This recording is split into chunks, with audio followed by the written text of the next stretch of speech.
because the price of fuel was high as well, and the banks were happy to see those renewable energy persons who were investing in not only domestic systems but also commercial systems. But as the price of oil began to spiral, you had the boom and then the bust.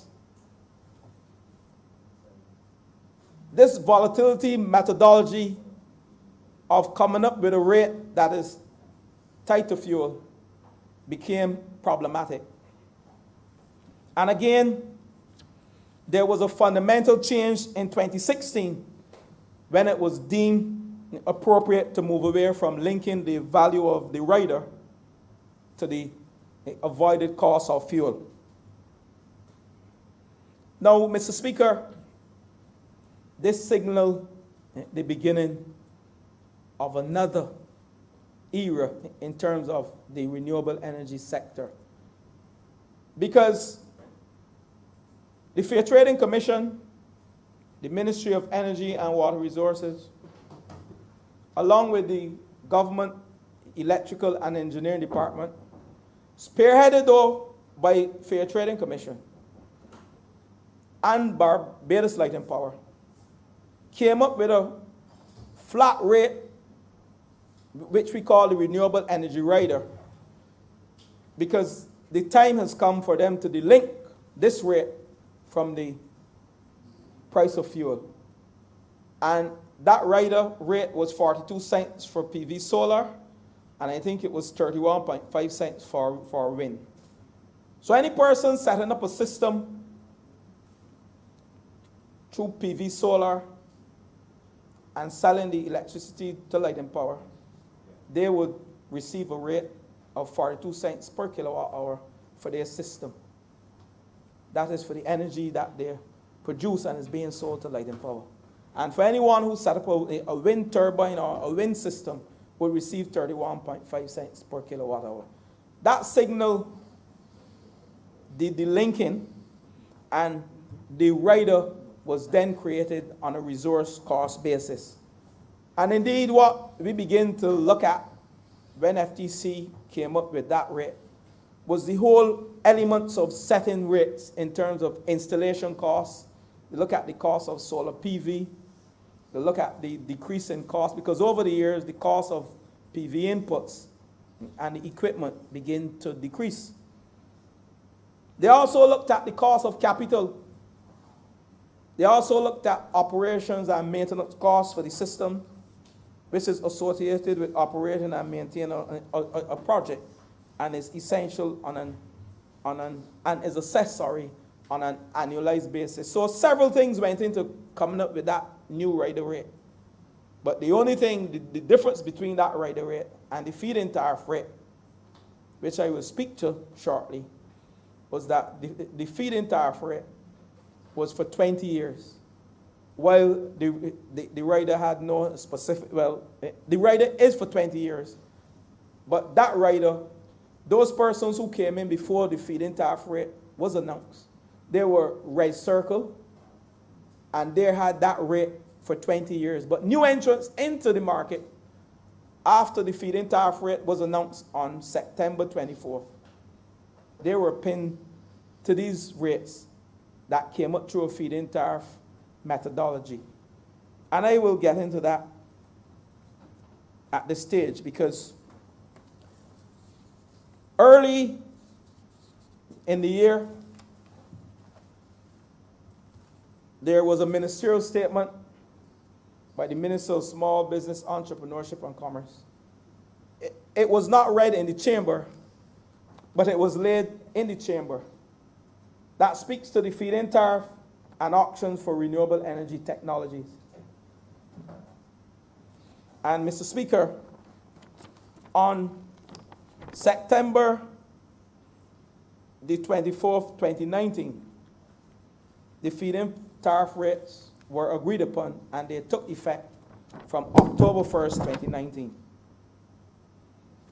Mr. Speaker, the feed-in tariff program's capacity, which was determined by the Ministry of Energy in consultation with the Fair Trading Commission and Barbados Light and Power, is 32.7 megawatts for systems up to 1 megawatt.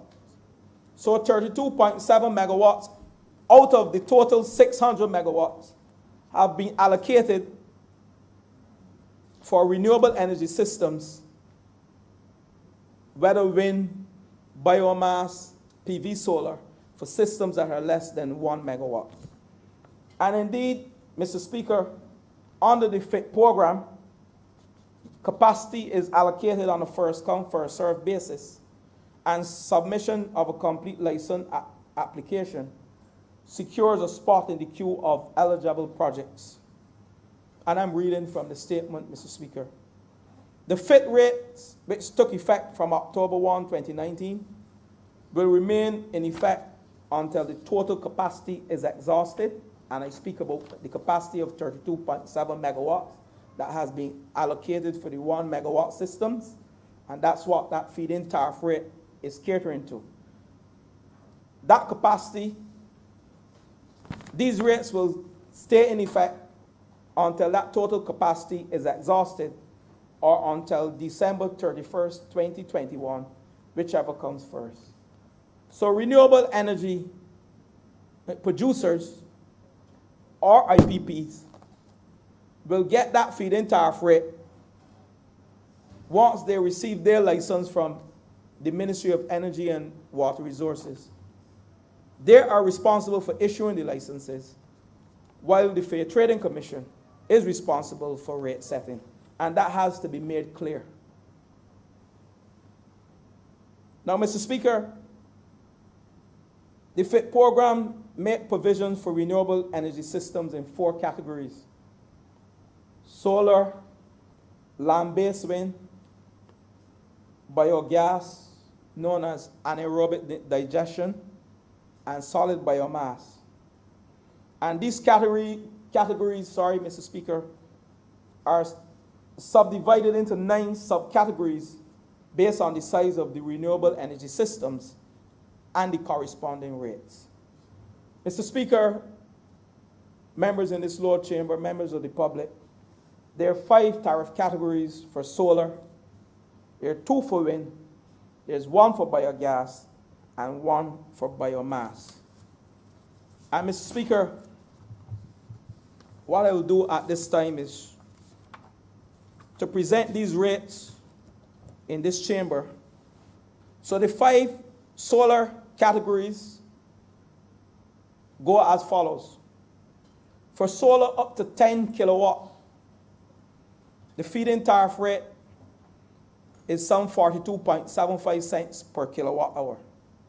So if you set up a system up to 10 kilowatts, you will sell all of your energy to Light and Power to the grid, and you will receive that rate of 42.7 cents per kilowatt hour. So if your system is a 90 kilowatt hour system, you multiply that 90 kilowatt by the 42.75 cents, and you see what your return is. For solar systems above 100 kilowatt to 250 kilowatts, the rate is 41.75 cents. And for solar systems above 10 kilowatts, I missed that one, to 100 kilowatt, the rate is 44.75 cents. Solar systems above 250 kilowatts to 500 kilowatts, that feed-in tariff rate is 38.25 cents per kilowatt hour. And for solar systems above 500 kilowatt to 1 megawatt, that rate is, for solar, is 36.25 cents per kilowatt hour. Land-based wind, up to 10 kilowatts, the rate is 39.75 cents per kilowatt hour.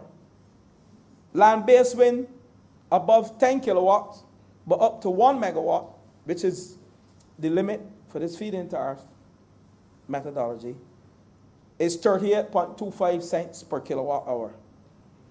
And biogas up to 1 megawatt is 42.25 cents per kilowatt hour. and solid biomass up to 1 megawatt, the feed-in tariff rate is 52.25 cents per kilowatt hour. In all, there is a total of 25.7 megawatts allocated for solar, up to 1 megawatt. And indeed, there is a total of 32.7 megawatts out of the 600 megawatt capacity allocated for these smaller or less than 1 megawatt systems. And Mr. Speaker, this is signal, and these rates, Mr. Speaker, I'll make this document a document of the House. It's the Fair Trading Commission decision and order on feed-in tariffs for renewable energy technologies up to and including 1 megawatt. And Mr. Speaker, I want to congratulate the Fair Trading Commission. This is something that the last government attempted to do, but they did not complete it. And I'm saying within less than 2 years in office, this administration has brought some excitement to all those renewable energy investors and also to the small businesses. Because come with this announcement are jobs for our people, whether it's artisans, persons can now lease their rooftop and receive a rate for 20 years. Because the investment that I just articulated here, as it relates to the various technologies and capacities, are in place for 20 years. And Mr. Speaker, the government recognizes the potential for renewable energy development to facilitate job creation and diversify participation within the energy sector. The government has therefore taken the position to inject further certainty into the market,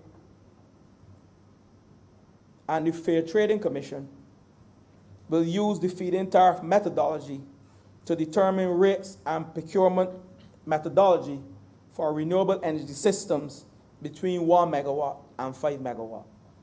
So we didn't just stop at the 1 megawatt, but we are looking at investors who want to invest in larger systems. So we have created a category from 1 megawatt to 5 megawatts, and the Fair Trading Commission is busy with the consultants coming up with a rate for the various technologies, like I articulated, for those technologies less than 1 megawatt. But Mr. Speaker, these rates between 1 megawatt and 5 megawatts will be published and made available as soon as these legislative amendments of the Utilities Regulation Act and the Fair Trading Commission Act are completed and approved in both houses.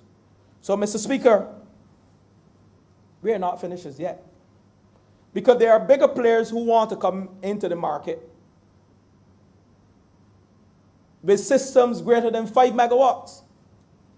And what we have done, Mr. Speaker, for renewable energy systems above 5 megawatts, we call these bigger players independent power producers. And I will discuss that later in my presentation, because these players, the IPPs, are still renewable energy producers. But what differentiates the IPPs from the renewable energy producer, the IPP is a subsector simply because the IPP deals with larger capacities. That's why when I speak about 5 megawatts, I talk about an IPP, an independent power producer, and not a renewable energy producer. But the IPP is a subset of the renewable energy producer. But these IPPs will also impact the grid, because the larger system can have a significant impact on the stability of our grid. And they also recognize that the standard of service is critical. So you will see the Fair Trading Commission Act being amended with reference to IPPs and not the Utility Regulations Act, because the standard of service says they are more articulated within the legislation of the Fair Trading Commission Act. But, Mr. Speaker, for systems above 5 megawatts, the IPPs can negotiate directly with the public utility on the terms and conditions as approved by FTC and consistent with maximum rate setting to be set by FTC. So we have given the larger guys, the IPPs, the leverage to negotiate their rate, and we didn't use the feed-in tariff methodology, which will give them a fixed rate. But we have allowed these larger players to negotiate with Light and Power. But FTC has a role as the regulator.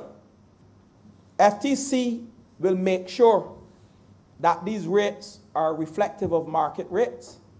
FTC will make sure that the investor gets their return on investment of 10%. But also FTC has the remit to ensure that the consumers are not taken advantage of. So we have to ensure fair competition. The investor get their fair share, because when you invest in a country and when you invest in renewable energy, and I will speak to some of the monies that we have here, coming into this country. I just mentioned over the next decade, this sector is about a 3.5 billion to a 5 billion sector. But the average 1 megawatt system of solar PV requires capital investment of 3.5 million. That's the average system. One average system of PV solar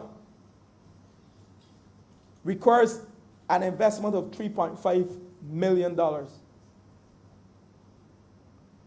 And we're looking at gross revenue, annual revenue of something in the vicinity of $700,000 to $725,000 annually as gross revenue. So when you invest in a system of that magnitude and you are guaranteed this rate on your investment for a 20-year period at a 10% rate of return, do the math. It is simple. You will be paying back for your renewable energy system within less than 5 years. So this is a wonderful investment. And we are getting jobs for our people, and we are getting investment coming into our country that is needed at this time. So, Mr. Speaker, I know those persons who are listening to this debate, those persons who have invested and who have licenses, and I will speak to the licenses now where we are. I know they're excited, and this is good news for them. And as I stand here, FTC is presently negotiating a rate for a system above 5 megawatts. So FTC is doing what they have to do. And we now have to amend the legislation to ensure that FTC has the power under this legislation to control and regulate the interests of the investor as well as the interests of the rate-paying consumers. And I can't leave out the rate-paying consumers. But let me say to you, Mr. Speaker, we have seen from 2010 in this sector, and I want to just let the public know what transpired between 2008 and 2018. This is a sector with a capacity of 600 to 625 megawatts. That's the capacity of the system, the total capacity, our 2030 target. And it's not cast in stone, but that has been articulated by all technical studies within the Ministry of Energy and by the consultants. So we have a capacity of close to 620 megawatts to build out between now and 2030, which is over the next decade. But look at where we are today from 2010. This is very interesting. There are 24 megawatts of consumer-owned distributed renewable energy. 24 megawatts out of a capacity of 625. And that's owned by consumers. Those are the small renewable energy players, producers who would have invested in their systems. Only 24 megawatts so far invested by those. And Barbados Light and Power, I've invested in a 10 megawatt solar PV farm in Trent, St. Lucie. So when you add 10 and 24, what you get? 34 megawatts as at September, as at the end of this year. That's about 5.4% of the total capacity. So between 2010 and now, only 5.4% of the total capacity has been taken up. So that is why he said the last administration tinkered with the renewable energy sector. And I'm going to show you why later. But I also want you to know that an additional 20 megawatts of licenses were issued under the Renewable Energy Rider Program in 2019. So the Ministry of Energy issued an additional 20 megawatts of licenses. They're not on the grid, but they have been issued. And when you add 24, 10, and 20, that's 54 megawatts out of a total of the estimated 625 megawatt capacity. That represents just over 8.5%. So we are at a delicate stage in the history of this country. And we have to push this sector. So these legislative amendments are critical for us to move forward in this sector. Only 8.6% have been committed thus far out of the 625 capacity that we have allocated to reach our 2030 100% renewable energy target.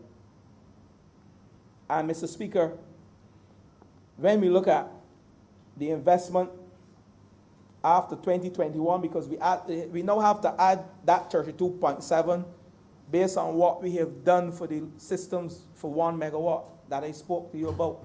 That is 32.7 megawatts that have been allocated for systems of 1 megawatt and under.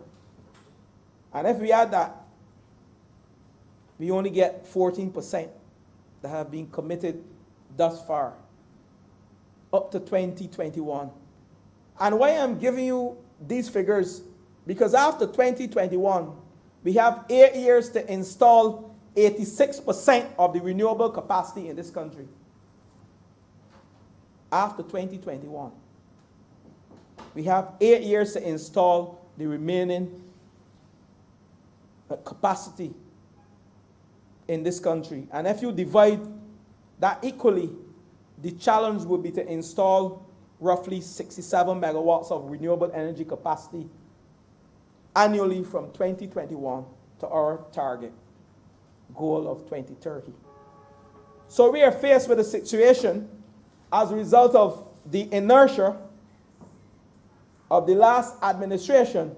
We have now to fast track the renewable energy investment and projects in this country to achieve our 2030 goal of average around 600 and 625 megawatts of capacity. We have to install annually after 2021 67 megawatts of renewable energy capacity each year. And 67 megawatts is a lot, but we can do it.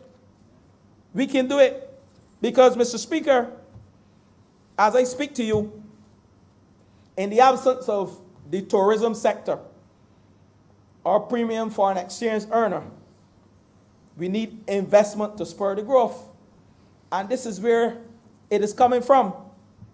The FTC, as I speak to you, is preparing a rate for biomass technology for a waste-to-energy plant at Vaucluse in St. Thomas. As I speak to you, the Fair Trading Commission is busy preparing a rate for biomass technology for a waste-to-energy plant at Vaucluse in St. Thomas. And, Mr. Speaker, the size of this plant is a 25 megawatt waste-to-energy and biomass plant. And the investment for this plant is some 320 million Barbados dollars of investment. So when you can sit and tell me that this government ain't working, something is wrong. I don't want to thank the Prime Minister again. I want to thank the Minister in the Ministry of Finance and Economic Affairs, Minister Cattle, and her team. I want to thank the consultants, Avinash, Passad. I want to thank the Attorney General. I want to thank the Minister of Energy and Water Resources. And I want to thank the FTC and the consultants within the Ministry of Energy. And this is a team approach to investment in this country. We are not sitting down twiddling our thumbs. The Prime Minister is on a mission to transform lives in this country, and this cabinet, led by her, is on a mission to transform lives in this country and to ensure we were doing very well prior to COVID. While I don't stand here and say glowingly that I like the decimation of the tourism sector, no one will ever say that, because that is our number one foreign exchange earner. But what I like is that we didn't sit down nor roll up and cry and say, let's wait until the tourism sector rebounds.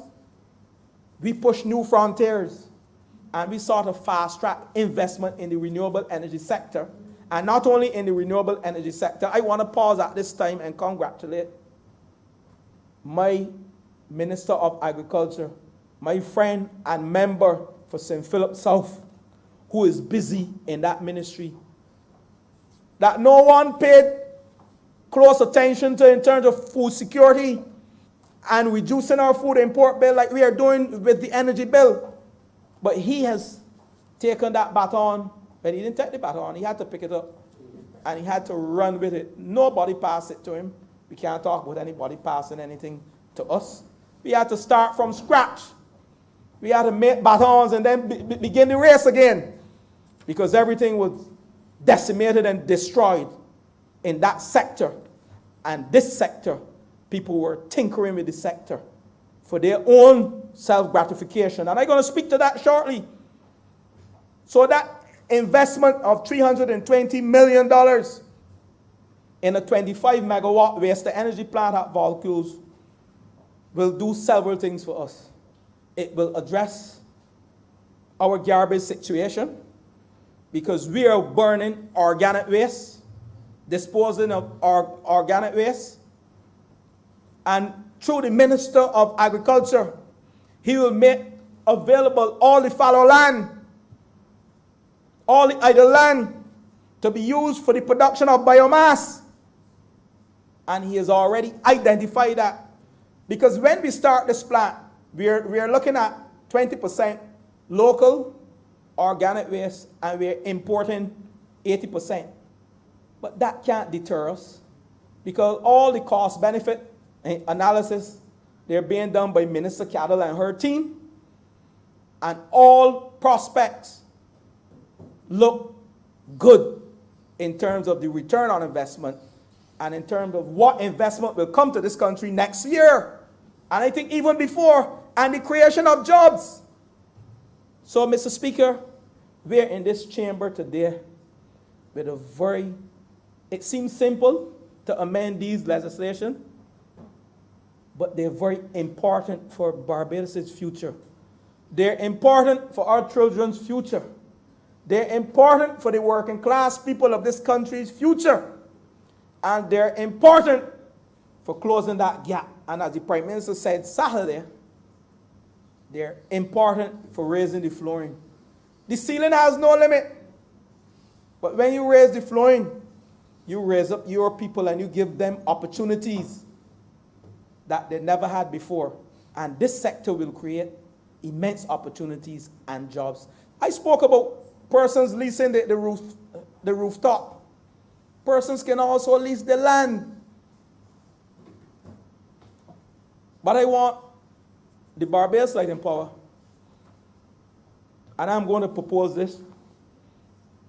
I didn't speak to it back then, but the buy all, sell all methodology that Light and Power has, you produce with your system, and you sell all of what you produce to Light and Power.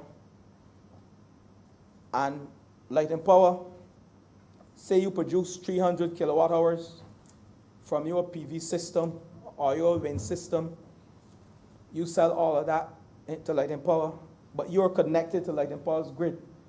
But Light and Power bills you as normal. But what you produce may be more than what Light and Power bills you. And there is a net credit that will be given to you. And every 3 months, though, once that credit reaches $1,000, Light and Power gives you a check. But I wish to request that every month, once these investors who will owe the bank money, so they have to repay their loans for these big and medium-sized investment in renewable energy technology, I would like Light and Power to pay them on a monthly basis as opposed to on a 3 months basis. Because the 3 months basis, who pay their bills every 3 months? I pay my bills every month. And I know creditors come knocking at my door every month. And I'm not saying it in a bad way. I am asking that the FTC and Light and Power sit and come up with a system, the buy all, sell all system, whereby the investors can receive their returns, not every 3 months, but every month, because they have the bank to pay. I just wanted to mention that to you. But Mr. Speaker,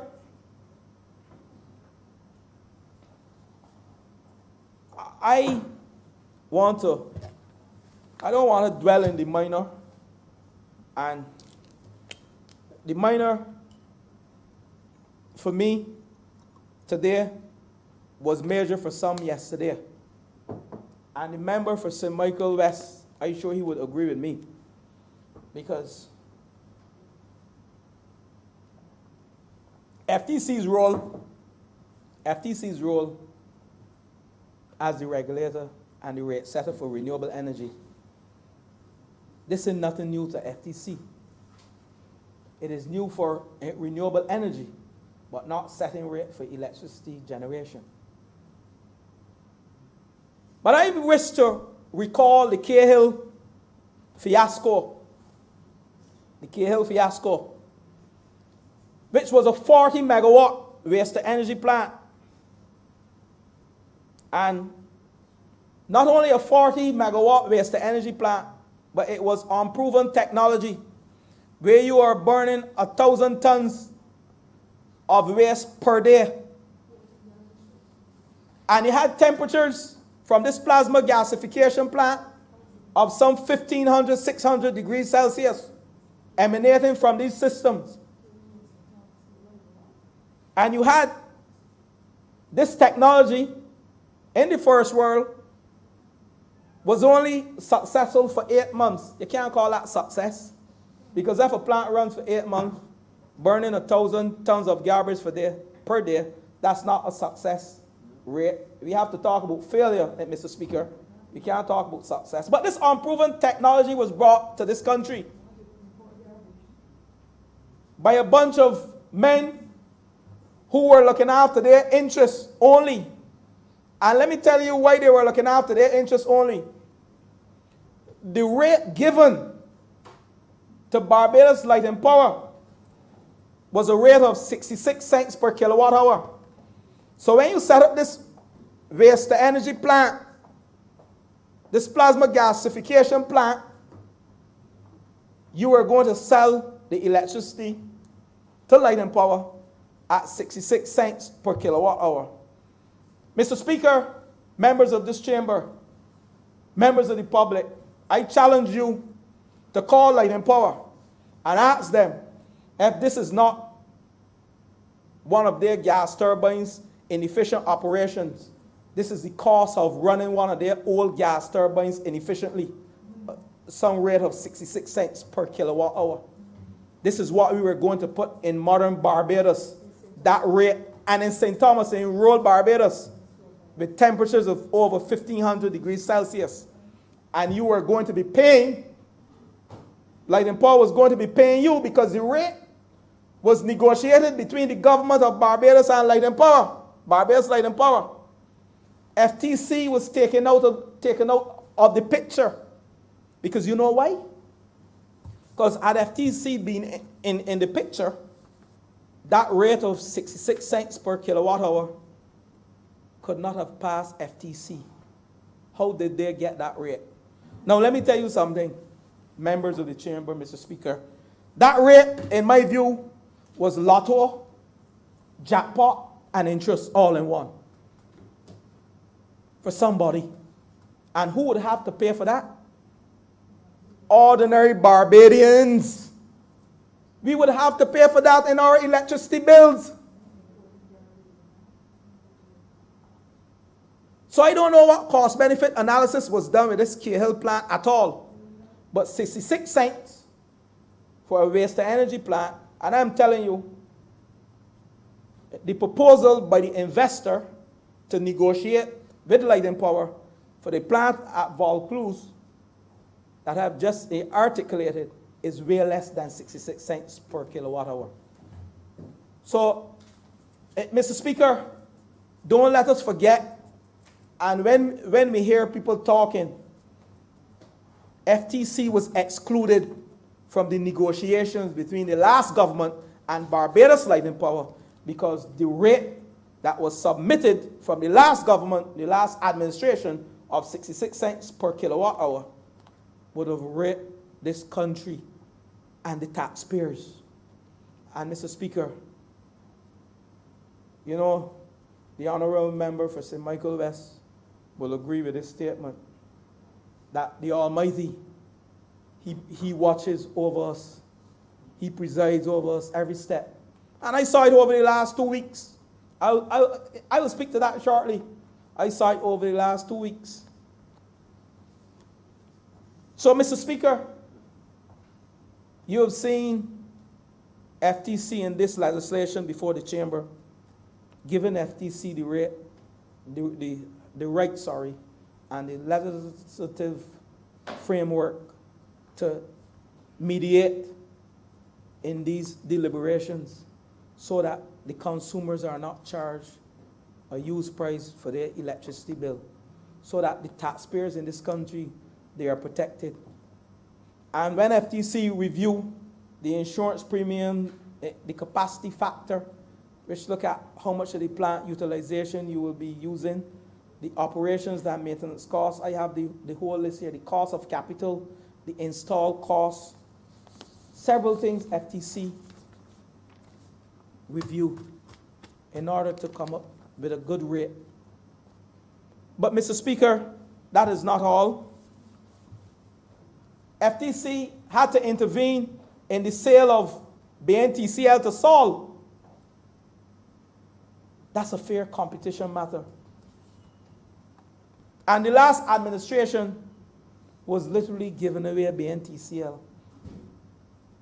But look and see what BNTCL is doing now. I want to thank the Minister of Energy, who has assumed the office in 2018, and have reshaped Barbados National Terminal Company Limited to put a renewable energy focus on the Barbados National Oil Company and the Barbados National Terminal Company Limited. So we are now focusing on renewable energy. And I said in opposition that the Barbados National Oil Company should be renamed the Barbados National Energy Company or something like that. That we should be leading the charge in renewable energy and not Light and Power pulling us along. And that happened on the last administration. But I thank the minister for focusing, amongst the other things that he had to do, to stop the flow of feces in the road on the south coast and to ignite this critical sector. And we are here this morning to tell a wonderful story and to paint a lovely picture of what is to come shortly. And I spoke about job creation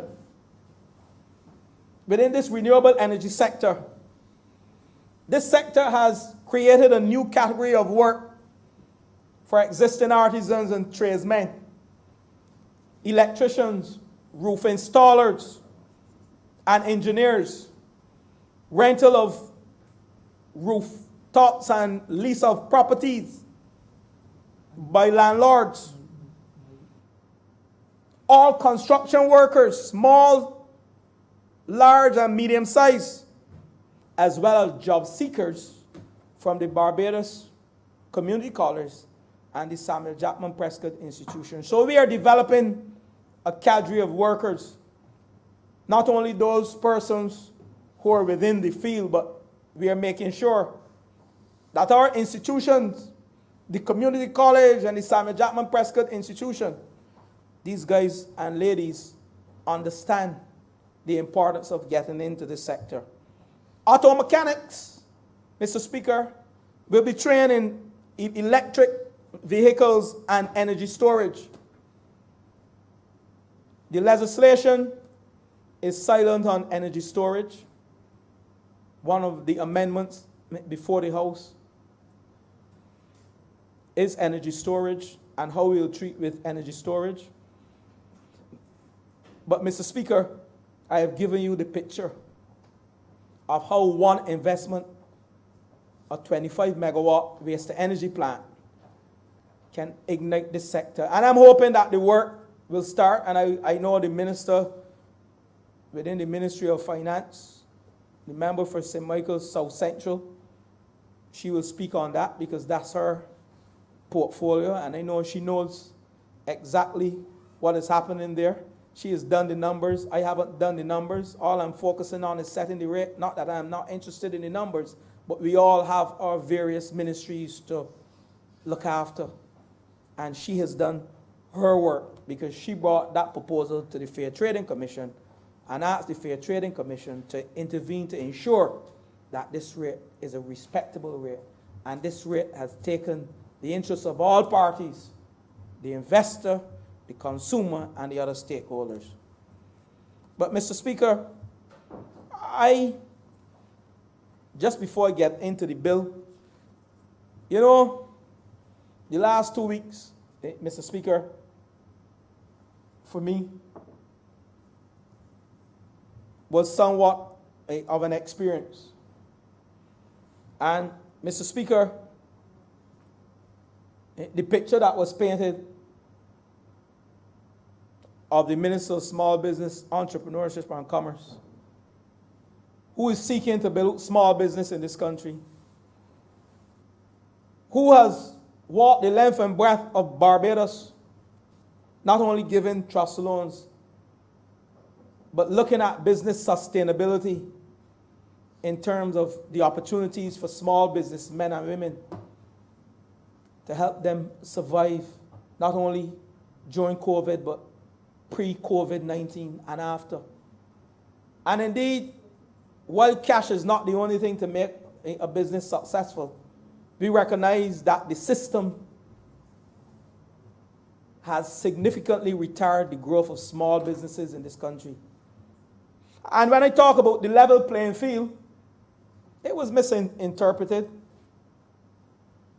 But, Mr. Speaker, creating a level playing field in business is creating that platform where all businesses can operate. And I heard the Prime Minister mention raising the flooring. Raising the flooring. I say narrowing the gap. Narrowing the gap. And correcting all the historical inequities that existed within the business system in this country. But I'm not vexed with the public, because the public elected us to lead them. And if they're not comfortable with a statement, they have a right to say what they want to say. I am not upset with the public. Actually, what this has taught me is that communication is very important, effective communication. And indeed, when I sat down with those used car dealers, those small businessmen, from since last week, Monday, in my office, I cancel every appointment. I received calls. I want to thank those persons who called, who offered words of encouragement, and they asked me, Minister, why are you so upbeat? I said my conscience is clear. I have the interests of small businesses at heart, and I've demonstrated. Judge me by my actions. That's all I said. Judge me by my actions. And my conscience was clear. And I, like you, remember for St. Michael West, I have a God too. And we have the same God that we serve. Right? And it was a revelation, sitting down with these small car dealers, used car dealers, and articulating what a vehicular policy can do for them and can do for the country. How it can move them from the informal stage to the formal stage in this country's existence as we seek to build up this economy. How we are here to protect them. How we are here, and I think some of it was published. I think my mom sent me a note this morning, and she said, thank God. I said, Mom, you serve the same God. Because at the end of the day, what I preach in 2018 and 2019, I continue to preach. I met with the used car dealers and practice as well in 2019 on a matter. And indeed, they were able to tell me on yesterday, but Mr. Minister, you discussed this. But the picture that was painted, you know, I don't want to go any further on it, because you had a 2-minute clip of a 20-minute interview where he said I will level the playing field for small businesses, used car dealers, new car dealers. The playing field has to be leveled. These small businesses have a right in this playing field. We can't create another playing field for them and a smaller playing field. They have to play in this wicket. They have to play a ball on this wicket. There are no 2 wickets in this country. And within the law. So that vehicular policy, they're happy. And I want to thank those persons who came and met with me from Monday last week up until Monday this week. I want to thank you. But I don't see why, and I will end on this note, I don't see why that garage on the Mount Hill in St. George, and I will call the gentleman named Cleedon Harris, I don't see why he can't be a registered assembler of vehicles in this country. He has a wealth of experience. I don't see why Tom in Good Intent in St. George can't be a registered valuer for vehicles. And I can call many members of used car dealers and mechanic and body men, because we need to create a register of assemblers and a register of valuers in this country. And the small businesses have to begin to think about big business. Don't see yourself as just having a small business. That is why Shine Auto Spares, young man Dario, down in Black Rock, he speaks to me in the affirmative. I want to transform my small business into a big business, along with others. And that is the push we have to make. We have to create some big businesses out of these small businesses from working class people. But we have to protect them. So my duty as Minister of Small Business Entrepreneurship and Commerce, while I elevate the small businesses, I have to put the legislative and policy framework in place that they are protected.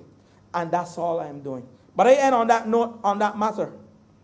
So, Mr. Speaker, this bill introduces terms such as renewable energy resource, renewable energy producer, public grid, storage, and independent power producers.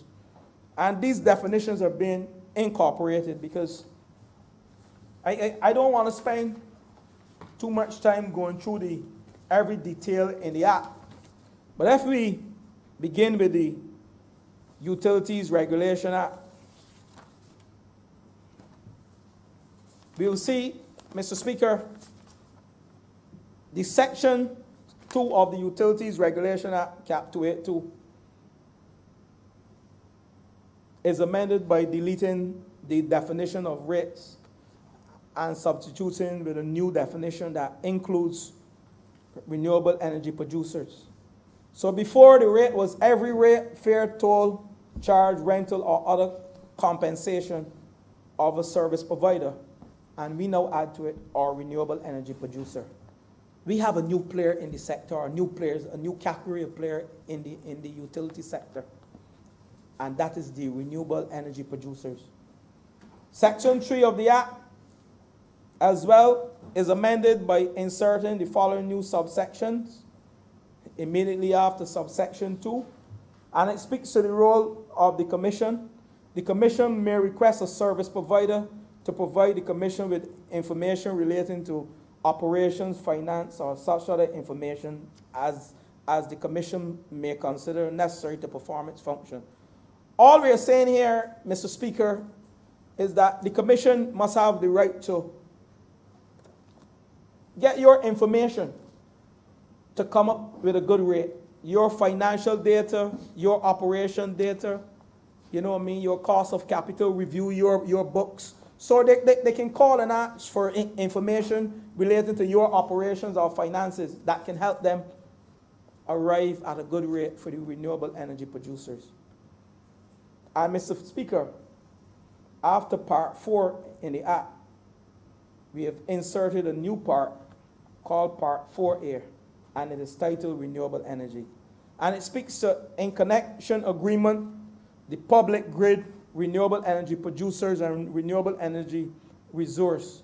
Those are the definitions that have been included. And Mr. Speaker, just briefly on Interconnection Agreement. Mr. Speaker, you set up a plant. No, let me use the member for St. Michael West.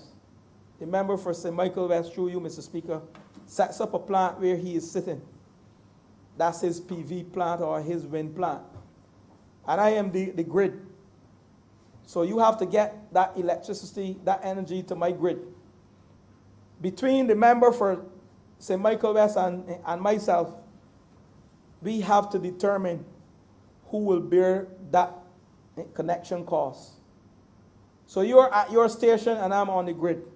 So in an effort to make sure that the consumer don't carry the burden of that cost has to be shared between Light and Power and also the renewable energy producer, which is the person who's investing in the plant. So that's why we have interconnection agreement mentioned, and the definition means an agreement which establishes the terms and conditions under which a distributed generation system that produces or stores energy from a renewable energy source connects to the public grid. So, Mr. Speaker, that is clear. When you're speaking about interconnection, basically the FTC has to determine the allocation of the interconnection costs, i.e., will the utility cover most of these costs in the rate base to be passed on to the consumer, or will the IPP cover some of them through the power purchasing agreement? So that is all we are saying. So FTC now has the remit to set a cost called interconnecting costs. Mr. Speaker, the Fair Trading Commission Act as well has to be amended, because when we look at the Fair Trading Commission Act, we see some of the same definitions within the Fair Trading Commission Act. But we have to differentiate between a renewable energy producer and an IPP, the independent power producer. Independent power producer, I said earlier, Mr. Speaker, is a subset of the renewable energy producer. The only difference is that the IPP, independent power producer, deals with larger systems. So you'll see the legislation of the Fair Trading Commission Act referencing IPP, because the IPP is the larger system, can impact the national grid, the public grid. So if you are given energy through solar or wind, which are variable renewable energy sources, you know that during the night the sun doesn't shine. And you know that certain months of the year there is variation with respect to the strength of the wind that can power the turbines, that can run the turbines. And indeed, wind and solar, they are variable.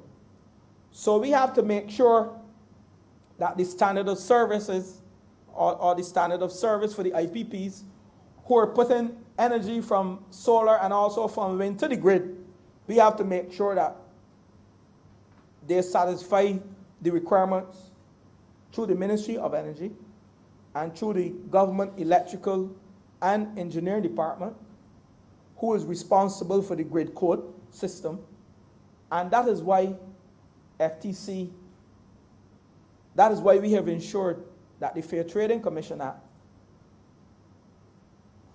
as it relates to the standard of services, we had to put something in there to regulate IPPs. So, Mr. Speaker, most of the changes are relatively straightforward with respect to renewable energy. Amendment go on to lay out the renewable energy remit of the Commission in relation to rate setting and the standards of services that I mentioned there, standard of service here, sorry, and the distinction between renewable energy producer and the IPP. And when we amend, we also make provisions for the collection of operation and financial data from the renewable energy producers. And Mr. Speaker, this gives the regulator access to the much needed country and market specification information to allow for the determination of more market reflective rates. So all this information requested by the Commission has to do with rate setting. As it relates to the Utility Regulations Amendment, we also expanded the function of the Commission,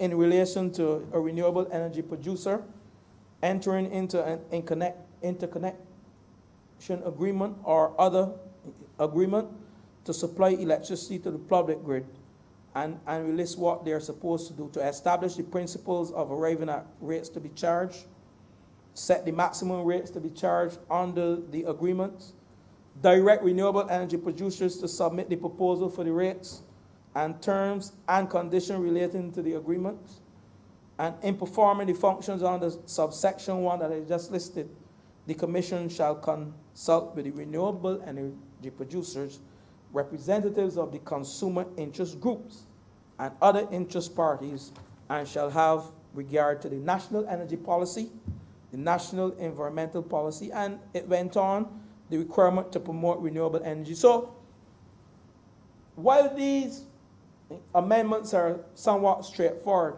and we have included all elements to cater to give FTC the power by law to control and to regulate the interests of investors and the paying consumers, we had to, this is very fundamental for us to move forward.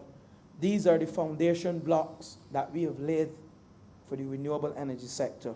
But one thing, Mr. Speaker, that I want to end on, the area that I wish to end on is this whole aspect of storage. And Mr. Speaker, this legislation was silent on storage. And indeed, if we're to move forward with respect to variable renewables, we have to build in storage within our legislation, because storage is also critical to the transport sector as we transition to electric buses and electric cars. The stored capacity, Mr. Speaker, can be used to charge buses during the off-peak hours, and that's at night. So while the legislation was silent on storage, we had to include storage in these amendments to make way for storage as it relates to the variable nature of the renewable energy technologies, that of the solar and that of wind. But in addition, Mr. Speaker, we know that when a cloud passes beneath the sun, or when wind happens to drop off suddenly, the energy being fed into the grid is not available, and that makes the grid unstable. But how you can stabilize the grid is with that stored energy. When you run your plant and you have that stored energy during the peak hours, if you're having any challenges, you can draw on that energy, that is stored energy, to put to the grid to stabilize the grid. So, Mr. Speaker, those are some of the amendments.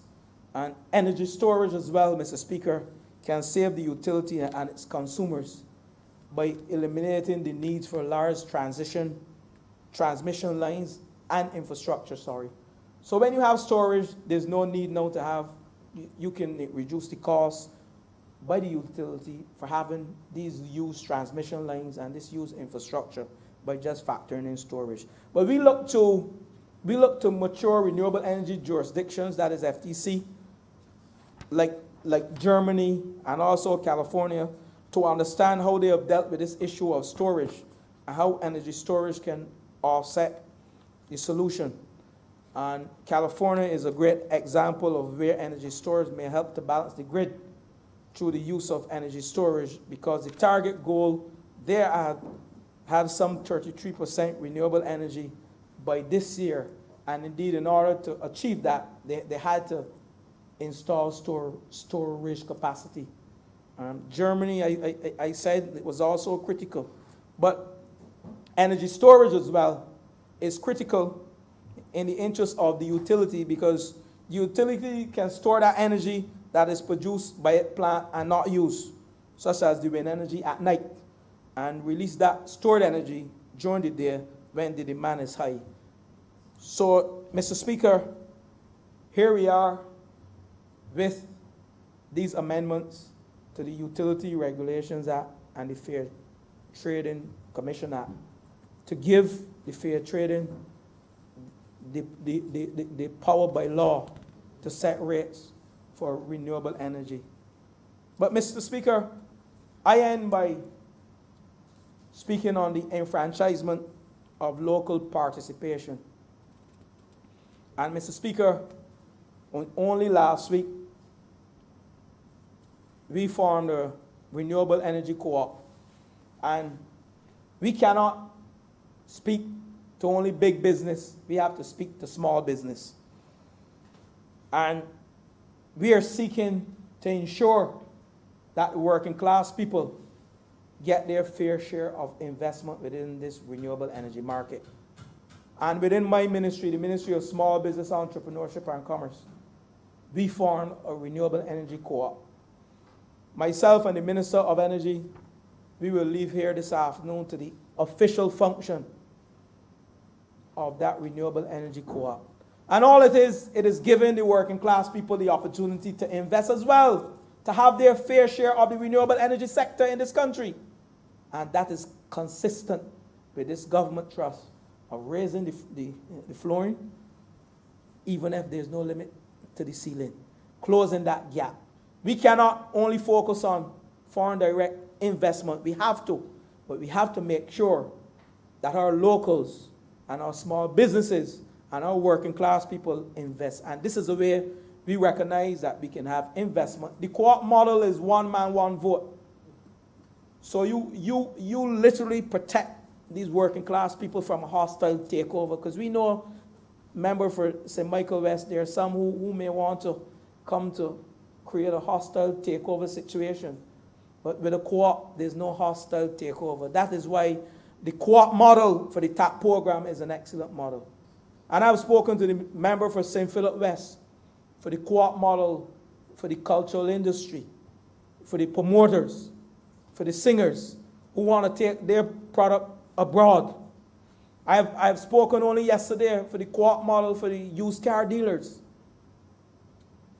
And we have seen the Artisans and Contractors Association form a co-op, and they too are putting themselves in line for bidding